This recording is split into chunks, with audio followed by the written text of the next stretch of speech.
कृष्ण शास्त्री जी महाराज खुद अपने परिचय में लिख के बताएंगे अगर मैं सच में उनसे शादी करने जा रही हूँ, क्योंकि वो हर किस्से बताते हैं कौन उनसे शादी करने, यात्रा, वर यात्रा, दुल्हन बनेंगे। ये पहला जो मेरे पर आरोप लगा है, मैं भगवा वस्त्र क्यों पहनती हूँ, तो मैं हर उससे पूछना चाहूंगी जो ये कह रहा है मेरे इस वस्त्र पर क्वेश्चन उठाए जा रहे हैं, क्या ऐसा कहीं लिखा है कि कोई लड़की, कोई कन्या ये वस्त्र नहीं पहन सकती, या फिर सिर्फ साधु संत ही इसको पहन सकते हैं, या ये कपड़ा जो वस्त्र है सिर्फ त्याग की परिभाषा देता है, जैसे सभी लोग, आम लोग भी भगवा रंग पहनते हैं। इसमें कहाँ किसने लिखा है कि केवल साधु ही इसको पहन सकते हैं? और अगर ये मेरी पसंद है, मेरे भगवान श्री राम जी की ये रंग है, चूंकि अगर मुझे ये रंग पसंद है तो आपको भला इससे क्या आपत्ति हो सकती है? ये मेरी अपनी निजी चॉइस है। सेकंड जो आरोप लग रहा है मैं बागेश्वर धाम से शादी करने जा रही हूँ, तो मुझे आप प्रूफ दिखाइए मैंने किस चैनल में ऐसा कहा है कि मैं शादी करना चाह रही हूँ। अगर लोग कह रहे हैं कि मैं शादी का नाम इसलिए जोड़ रही हूँ क्योंकि मैं पब्लिसिटी चाहती हूँ, सस्ती पब्लिसिटी,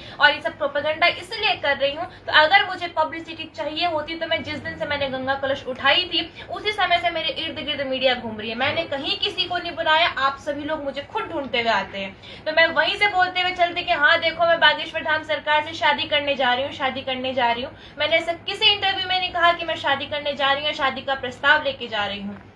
मैंने हर जगह ये कहा था कि अगर मेरे मन में ये संकल्प सच में है शादी का, तो बागेश्वर धाम सरकार खुद इसको अपने पर्चे में लिख के देंगे, जो कि अब मैं खुद बताती हूँ पर्चे में ऐसा क्यों लिखा होता जब ये मेरे मन में संकल्प था ही नहीं, क्योंकि वो अंतर्यामी है, वो भगवान है, और प्राणनाथ मैं इसलिए बोलती हूँ क्योंकि वो मेरे भगवान है, मैं उनको मानती हूँ और ऑलवेज मानती रहूंगी। वो पर्चे में लिख के दे देते अगर मेरे मन में ऐसा होता, लेकिन अब चूंकि मेरा पर्चा नहीं खुलना है, चूंकि महाराज वहां पर है ही नहीं, तो मैं खुद इस बात को आपके सामने बता देती हूँ, मेरा ऐसा कोई भी संकल्प नहीं था। तीसरा जो आरोप लगा है मेरे ऊपर कि मैं तेल की सस्ती पब्लिसिटी के लिए अपने, जैसे आप सभी लोगों ने देखा होगा मेरी गाड़ी को लोगों ने शूट किया है फ्रंट से, बैक से, साइड से, उसमें मार्कंडे तेल का लगा हुआ है। तो मैं आपको बताना चाहूंगी ये जो हमारा तेल है ये लोग हम अपने घर में बनाते हैं, हमारा अपना निजी प्रोडक्ट है।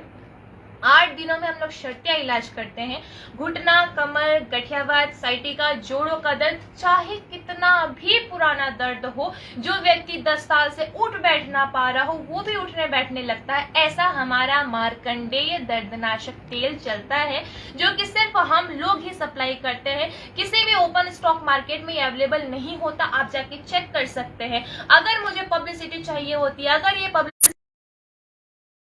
तो फिर मैं ये ओपन मार्केट में भी तो अपना जो हमारा प्रोडक्ट है हम उसको छोड़ सकते हैं ताकि लोग देख सके। और जो कि हम लोग वृद्धाश्रम, अनाथाश्रम, गौशाला में हम लोग निःशुल्क सेवाएं देते हैं, जो विकलांग होते हैं, जो वृद्ध होते हैं, जो हमें कांटेक्ट करते हैं कि हम अनाथ हैं, हम वृद्धाश्रम से हैं, हम विकलांग हैं, हम गरीब हैं, हम नहीं कर सकते, उनको हम लोग निःशुल्क सेवाएं देते हैं। तो आप सभी लोग मुझे बताइए, हम लोग अपनी यात्रा से निकल रहे, करीब 1200 किलोमीटर की हमारी पूरी यात्रा हुई, हम लोग हर गाँव से, हर शहर से निकल रहे हैं, हजारों लोग हमें देख रहे हैं, तो क्या हम अपनी इस सेवा के बारे में एक एक को रोक के बताएं कि सुनो हम ये प्रचार कर रहे हैं, सुनो देखो हम यहाँ पर ये सब तेल देते हैं, सुनो हम ऐसा सेवा देते हैं, क्या हम एक एक को रोक के बताएंगे? थोड़ा सा कॉमन सेंस होना चाहिए। जिस तरह का ये पूरा फैलाया जा रहा है रायता कि प्रचार कर रहे हैं, प्रचार कर रहे हैं, अगर हमें प्रचार करना होता है तो हम नेशनल मीडिया में बैठ के प्रचार करते, देखो हमारा ये प्रोडक्ट है, ये हमारी सेवा निःशुल्क सेवा होती है, 8 दिन में दर्द जड़ से खत्म होता है, चाहे घुटने का हो, कमर का हो, गठियावात, साइटिका, जोड़ों का दर्द, चाहे कोई भी दर्द हो,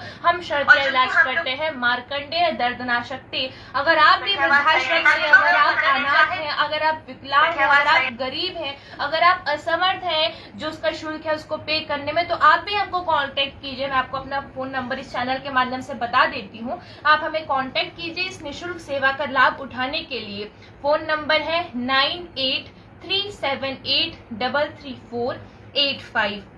देखिए इस तरह के जो भी आरोप लगाए गए हैं, मेरी वर यात्रा है, मेरी कलश यात्रा नहीं है, मैं स्वयंवर करने जा रही हूँ, मैं दुल्हन बनने जा रही हूँ, मैं शादी करने जा रही हूँ। मैं देख रही थी कई लोगों ने तो ये भी डाल दिया कि अगर शादी नहीं होगी तो मैं भूख हड़ताल करूंगी और पता नहीं क्या क्या। ये सब इसलिए होगा क्योंकि मैं आपको इसकी बेसिक जो जड़ जहां से निकली मैं आपको बताना चाहूंगी, क्योंकि हर जगह मीडिया में ये बोल के मुझे ट्रोल किया गया कि मेरी ये जो कलश यात्रा है सिर्फ मैं अपने फायदे के लिए कर रही हूँ और मेरा इसमें शादी का संकल्प संकल्प है, तो मैंने उसके जवाब में एक ही कहा था कि मेरी यात्रा पंडित धीरेन्द्र कृष्ण शास्त्री जी महाराज के पावन धाम बागेश्वर धाम में जाके समाप्त होगी। वहां पर पंडित धीरेन्द्र कृष्ण शास्त्री जी महाराज खुद अपने परिचय में लिख के बताएंगे, अगर मैं सच में उनसे शादी करने जा रही हूँ, क्योंकि वो हर किस्से बताते हैं, कौन उनसे शादी करने आया, कौन कौन क्या क्या उनका किस्सा होता है, वो हर बताते हैं, हर कोई किस्सा बताते हैं। तो अगर मेरे मन में सच में अगर शादी का होता है, अगर मैं सच में शादी करने जा रही होती, तो वो पर्चे में लिख के देते। अब चूंकि वो वहां पर अवेलेबल नहीं है, मेरा पर्चा नहीं खुल सकता, तो मैं खुद इस बात का खंडन करती हूँ। कभी आपने ऐसा सोचा है कि हमने ऐसा गंगा कलश ले लिया और संकल्प ले लिया खुद अपने मन से शादी करने का, अपने मन से मैं कभी शादी करने चले गए, कभी सोचा है? मैंने अगर अपना जवाब नहीं दिया है, अगर मैंने कहा है कि अपना संकल्प मैं पर्चे में, चूंकि मेरी इच्छा थी कि पंडित धीरेन्द्र शास्त्री जी मेरा पर्चा खुद बनाएंगे और उसमें खुद वो खंडन कर देंगे, मेरे ऐसी कोई शादी का संकल्प नहीं था, लेकिन वो नहीं है, इसलिए मैं खंडन कर रही हूँ। जब से मैंने अपना मुंह बंद किया था ये बोल के कि आप वेट कीजिए 16 जून का, वो खुद इस पर्चे पे लिखकर बताएंगे, तो लोगों ने तो अलग ही तरीके से ट्रोल कर दिया, स्वयंवर यात्रा, वर यात्रा, दुल्हन बनेंगे, ये वो, मतलब कोई सुनना ही नहीं, जब तक हद हो गई, मतलब कुछ भी बना के मुझे ट्रोल किया जा रहा है।